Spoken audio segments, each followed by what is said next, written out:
আজ আমরা কথা বলবো কিভাবে বিদেশি মানুষেরা আমাদের থেকে ভিন্ন পদ্ধতিতে নারকেল চাষ করে থাকে এবং কি কি তৈরি করে। চলেন তাহলে শুরু করা যাক।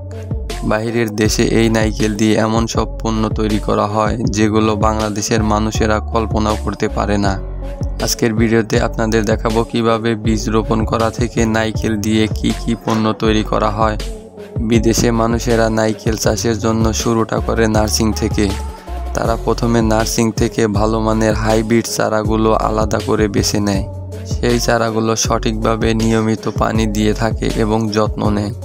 প্রায় 6 মাস থেকে 8 মাস হওয়ার পরে সেখান থেকে তুলে নিয়ে নির্দিষ্ট ক্ষেতে রোপণ করে থাকে।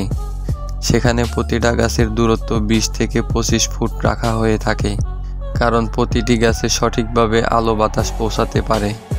গাছগুলোর মাঝখান দিয়ে একটি পানির ড্রেন কাটা হয়, সেখান থেকে গাছে পানি দেওয়া হয়ে থাকে। বিদেশি চাষিরা সবসময় আঠালো উর্বর মাটি নারকেল গাছের জন্য ব্যবহার করে থাকে।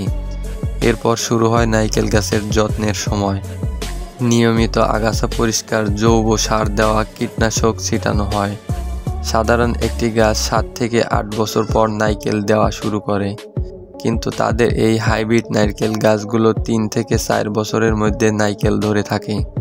এরপর গাছে যখন নারকেল বড় হয়ে থাকে তখন শুরু হয় গাছ থেকে নারকেল সংগ্রহ। যেহেতু প্রচুর গাছ থাকে তাই এখন মানুষেরা নারকেল গাছে উঠে নারকেল পারে না। আবার অনেক দেশে মেশিনের সাহায্যে নারকেল পাড়া হয়।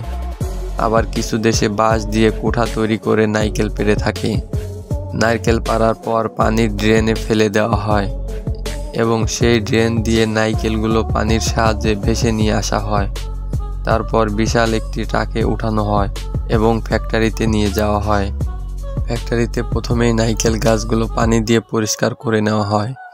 এরপর ফ্যাক্টরিতে নারকেলের উপরের অংশ মেশিনের সাহায্যে কেটে নেওয়া হয় এবং নারকেলের উপর একটি মুখ তৈরি করে দেওয়া হয় এবং এর সাথে পাইপ দিয়ে প্যাকেট করা হয়।